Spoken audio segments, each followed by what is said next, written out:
Tell us who you are and how long you've been in the industry.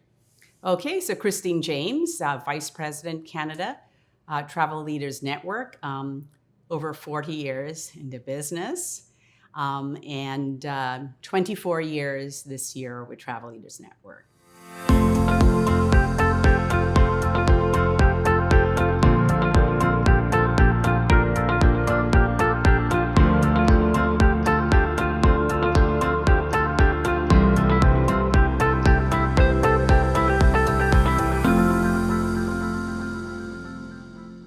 Welcome to Voices of Travel, The Next Chapters, an interview series that captures the passion, humor, and character of 15 remarkable people as they tell us the stories of their careers in the industry. Welcome, Christine. I'm curious, what was your first job in travel? So my first job was while I was in my final year in college, travel and tourism, and I was doing my apprenticeship at Thomas Cook in fashionable Yorkville in downtown Toronto. When I started that job, the branch manager obviously was very protective of his high-end clientele that, were very accustomed to the high level of service. So when I started my 5-week placement, he said to me, "You're not allowed to speak directly to any of our clients. You can watch and listen when a real consultant speaks to them. And of course, you can stamp brochures. They did have brochures back then." So I followed his instructions. And then on a very busy February afternoon, our waiting room was full of clients. And there was a couple that was just about to walk out because they didn't have the time to wait. So I walked over and offered my assistance, brought them to my desk, and ended up selling them 2 return tickets to London, 3 nights at a high-end hotel in London, a coach tour, 21-day coach tour of Britain. So my very angry branch manager walked over to me at the end of that transaction, and he said, "I thought I told you that you were not supposed to speak to clients directly." So I simply handed him my booking file, and I said, "There you go." I said, "These people were about to walk out, and I just made you X number of dollars." So needless to say, that was my last day of stamping brochures all day. Who was your mentor? Who was the person who had the biggest influence on your career, and how did they influence it?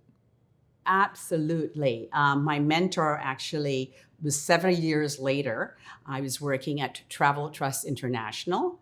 And if anybody remembers that, they were a corporate travel consortia. And I was reporting to Patrice Bell. I'm sure a name that many knew in this industry. She was my VP. And she was definitely my mentor. I mean, not only was she a brilliant leader, but she always never forgot to give credit where credit was due. In fact, I'll never forget the day I walked back into my office after lunch.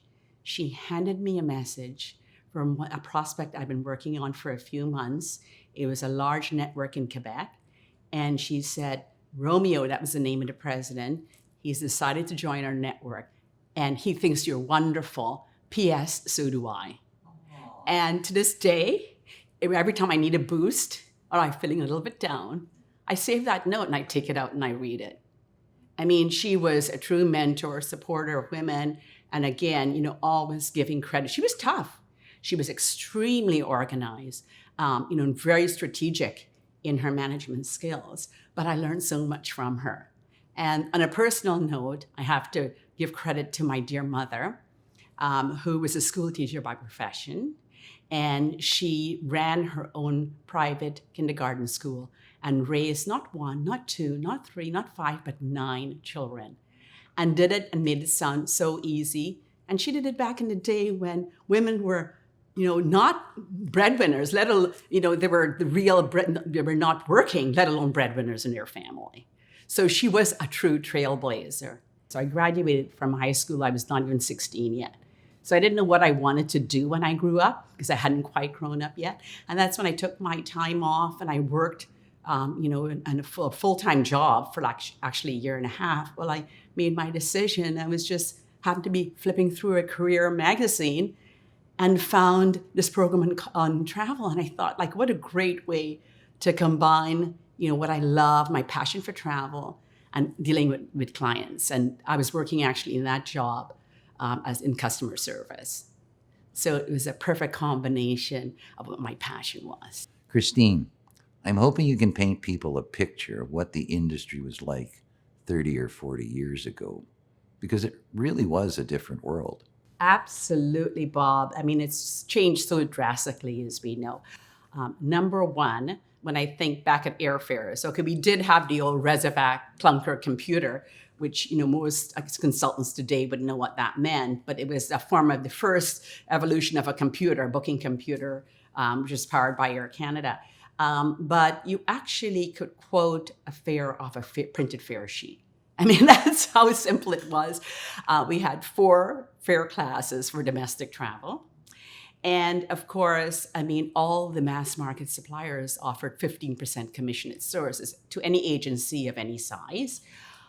So clients could walk in and you knew that you can probably offer them a decent discount because you had that guaranteed revenue you were making on the back end. So it certainly has changed. I mean, you still needed to know a lot about destinations and vaccinations and visa requirements, and of course it was harder because you didn't have the internet, so everything had to done by either picking up the phone or reading an actual book.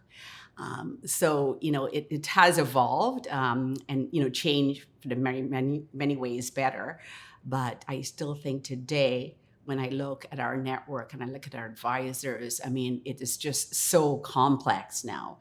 And the biggest challenge, of course, is because of the internet, consumers are far more educated. So when they come for services of a travel advisor, they think they know better. Of course, most of the time they don't, but it's that preconception that they know because they found it on the internet. How has the retail travel agency business changed? There were the mom and pops back in the day, and then the consortiums. Can you walk me through the kinds of changes that have happened on the agency side?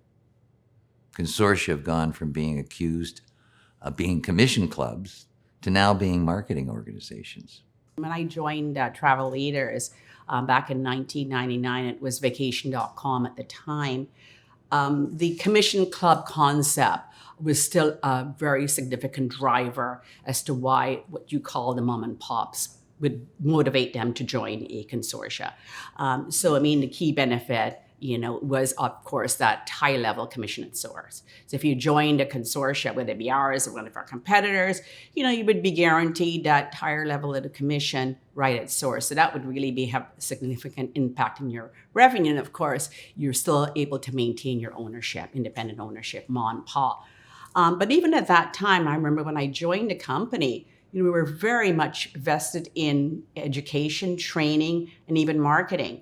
So we were evolving, as early as 2000, 2001, beyond the commission club concept. I think our owners saw the future and they saw that the commission club model was not sustainable.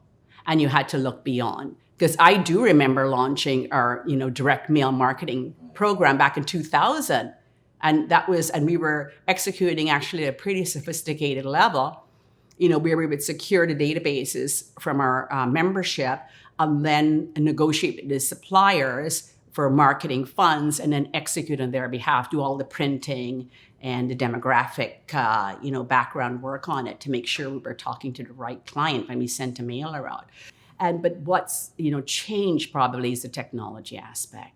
I mean, clearly when I joined the company back in 1999, 2000, even going forward into me up to 2004, we really didn't have our own technology, programs to offer solutions where we had a full technology team, which was one of our largest departments. I think second to marketing, our technology team is our deepest team. But, we were using, even at that time, we were using third-party technology solutions because we realized technology was something that was, going to happen and we couldn't avoid it. In order to move forward, we had to really invest, even if it was third party, in finding those solutions to meet the demand. The 1990s were a decade of fear for the travel agency business. You had the arrival of the internet, agents were going to be disintermediated, and the supplier relationships were rather rocky. The airlines cut commissions to agents. Did that help drive the growth and the maturing of the consortia? Yes, let's face it. there was doom and gloom predicted in our industry. I remember back when, as you said, introduction of the internet. When there were doom and gloomers were saying that the travel agent was going to be obsolete. I mean, even today, when I'm out shopping and running my errands, and I talk to someone in a store, or someone that's doing my hair, they think, "Oh, are travel agencies still around?" I mean, there was that prediction that there was going to be that fall of the industry. And I think that, and again, you mentioned about, airlines starting to cut commissions. I think what that forced the industry to do is look for other revenue opportunities. So we know the airlines, you're going to be limited on your earning power with airlines. So let's talk about, cruising. Let's talk about touring. Let's talk about opportunities where we actually have, a better chance of increasing our profits and revenues. And then you supplement that with like the marketing and technology pieces, and then you're adding and increasing your client base. So, obviously you have to be more creative. It's just like with COVID, it forced so many of us to be more creative. And as a bad incident it was, I think a lot of good things came out of it.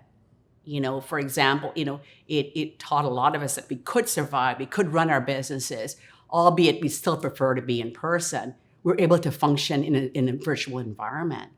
And I think that anything that forces you out of your comfort zone and makes you look at better ways to make money is a good thing. Well, let's talk about some of those events, because there certainly have been a lot over the course of both of our careers. Economic ups and downs, 2 Gulf Wars, Y2K, 9/11, SARS 1 and 2, and of course, COVID-19. Can you talk about how external forces are really the biggest threat to the industry, and how the industry responds to these kinds of threats? I think that external forces obviously are beyond our control. No one can control a pandemic. No one can control a political environment that triggers uncertainty in any part of the world, and that has clearly impact on our business. But I think that if we can sort of prepare ourselves for the next incident. But I think that, obviously these factors are beyond our control. And the best way we can survive is coming up with ways of which we can get to the other side and be more creative. Because, there's really nothing we can do to avoid it.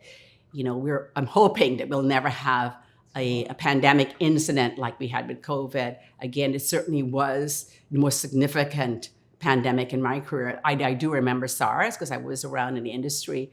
But even, when SARS came and, there was a prediction it was going to have a longer impact on our industry, it really didn't. So has the industry learned something from COVID? I mean, I know it's still in recent memory, but I'm wondering if travel agents have learned something that will help them as they move forward. Well, I can speak to our advisors and what they learned and how we supported them to get to that learning stage.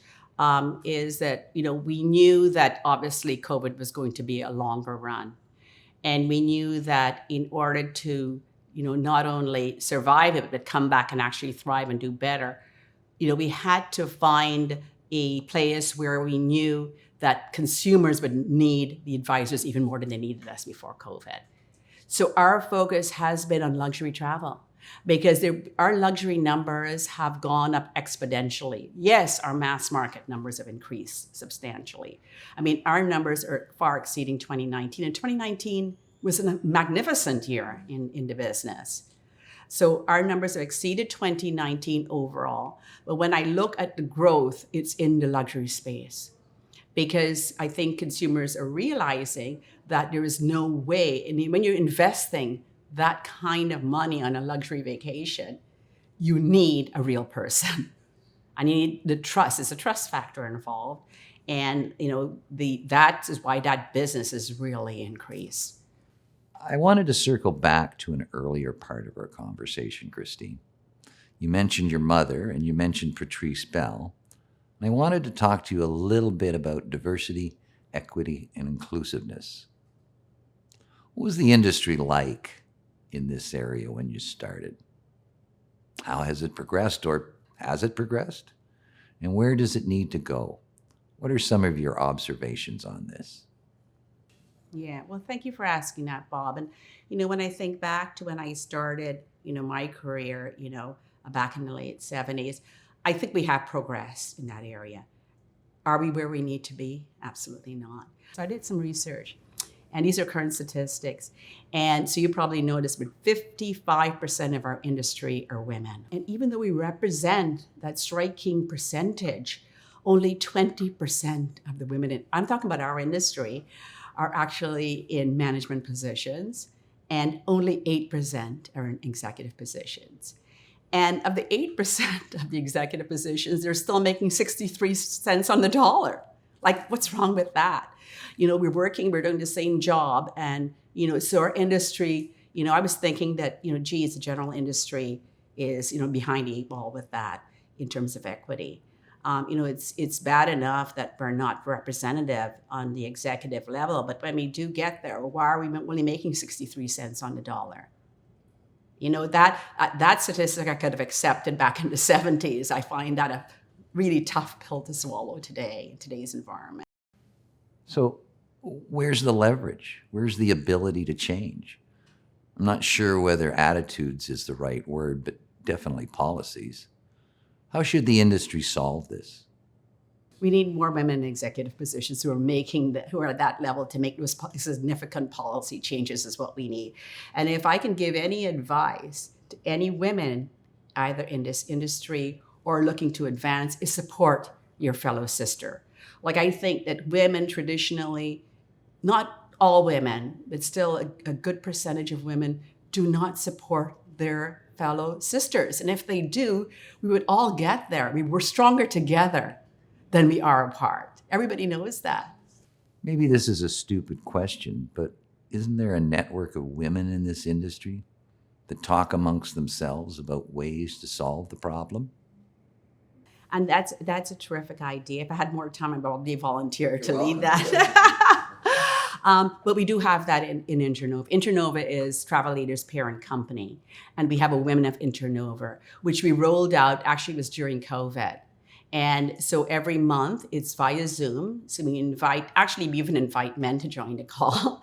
But we invite women leaders, women who are holding executive positions within our cruise lines and tour operator space. And it's a 1-hour session, and we have a keynote speaker, and then we have a Q&A, and then we break into little breakout rooms where we can talk to each other. Because a lot of us, of course, because we're an international company, we're in 86 countries, we don't meet everybody within the Internova organization. So it's a great opportunity to sort of network with other women when we have that breakout, and then we come together. And, it's not always the subject matter that's covered by the keynote. It's not always industry related. For example, last year we had a wellness coach come on, and she did like a 20-minute session of how to just relax and take a break from the pressure. And we also talk to women about, work-life balance, that because we're working so hard to get where we need to be, a lot of women who have young families feel guilty because men have never had to, and that's the other problem, men have never had to go through that guilt. What about the industry associations? Do they have any initiatives in play? Yeah, you know what I missed, because I was flying back from Chicago. We had our advisory board meeting, so I missed it. I'm going out to Vancouver next week because I've been asked to sit on the industry panel by Wendy. But as far as I can see in their existing curriculum at ACT, I don't see anything specific to building. They do a lot of great, of course, on the advocacy side, just generally speaking, moving our industry forward. I think they do a fantastic job. Unless I'm missing it, I haven't seen anything specific to, for address to women and equality in the industry. But in an industry where the majority is women, the opportunities should be greater, shouldn't they? Yes. And you look at the cruise line industry. Yes, you've got VPs, but how many CEOs do you see? And there's a lot of cruise lines out there. So TDC Transat is a good example of women in senior roles. They've got a lot of women in executive positions. Yeah.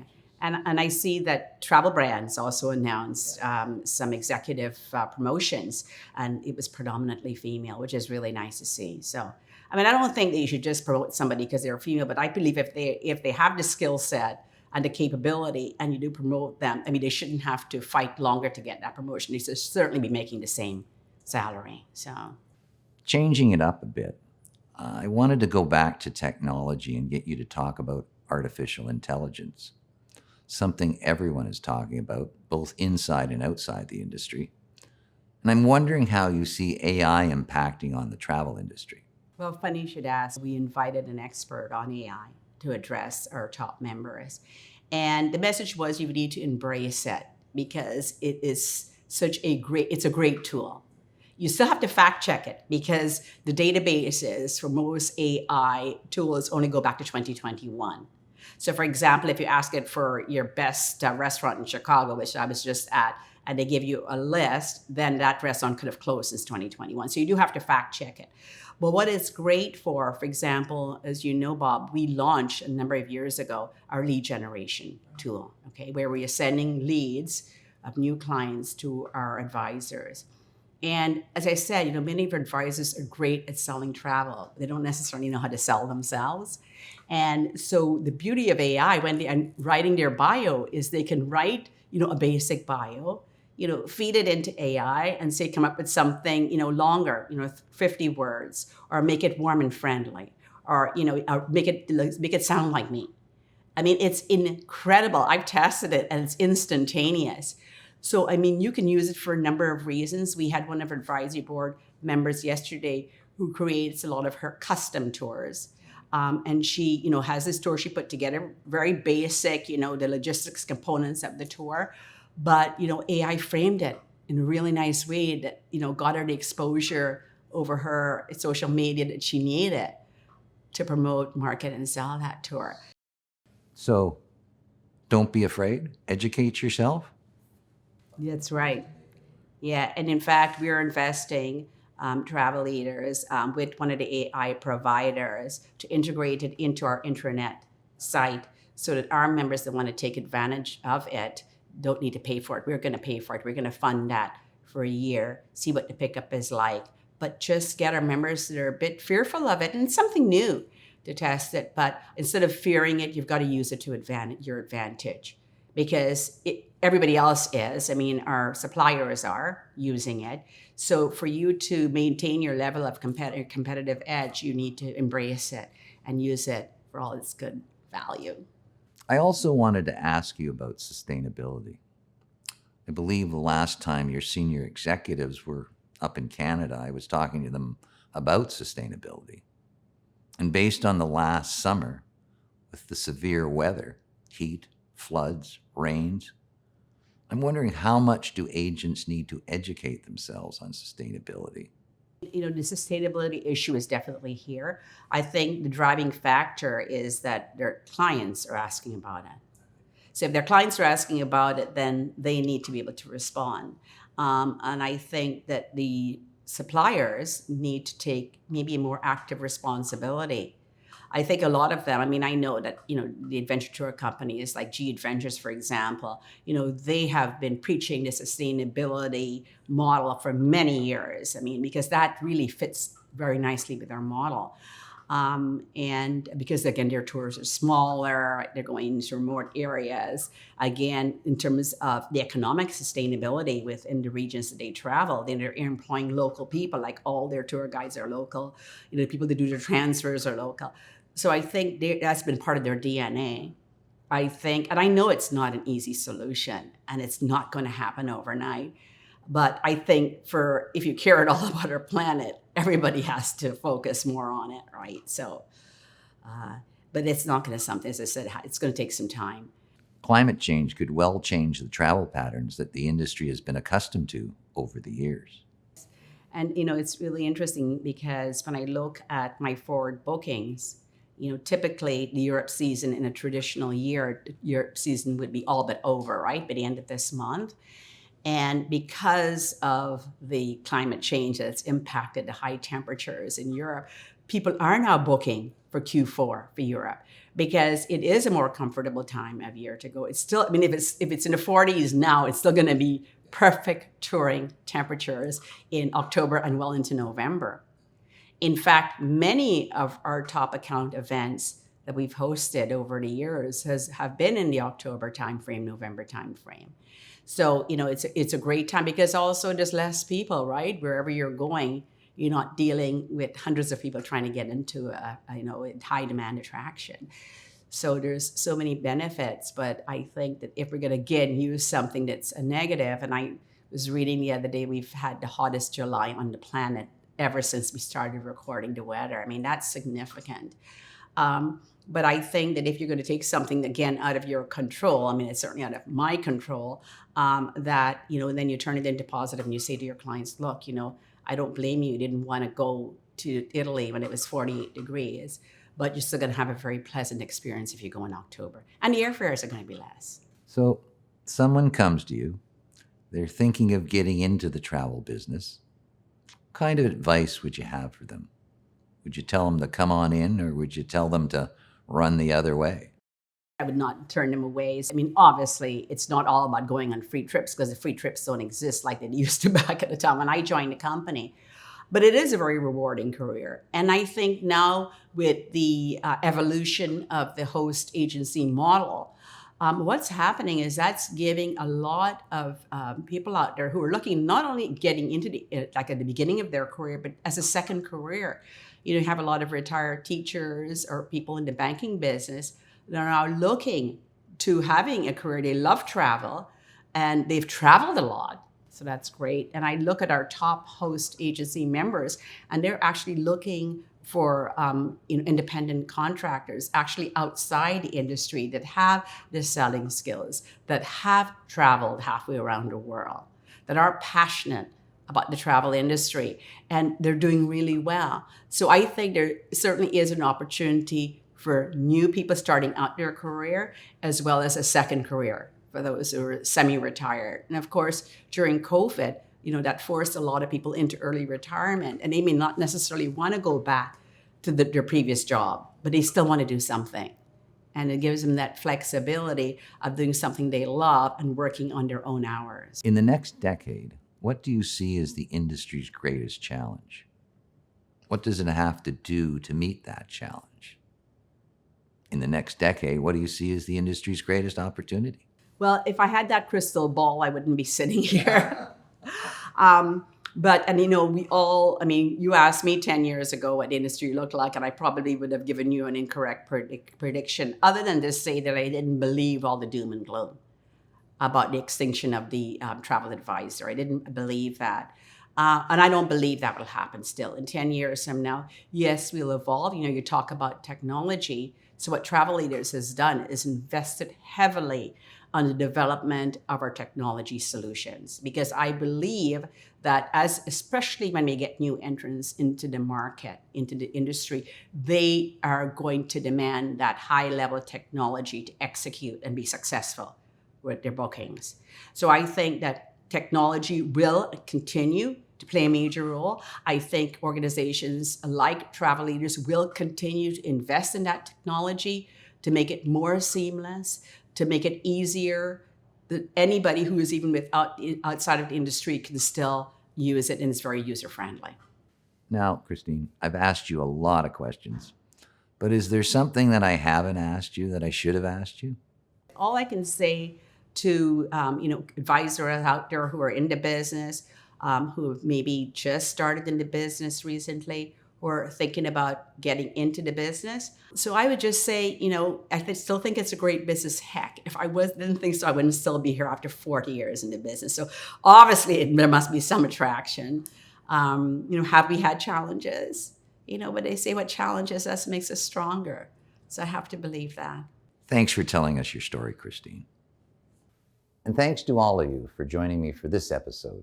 I'm Bob Mowat, Executive Editor of Canadian Travel Press, and I hope you'll join me for another remarkable conversation on Voices of Travel, the next chapters.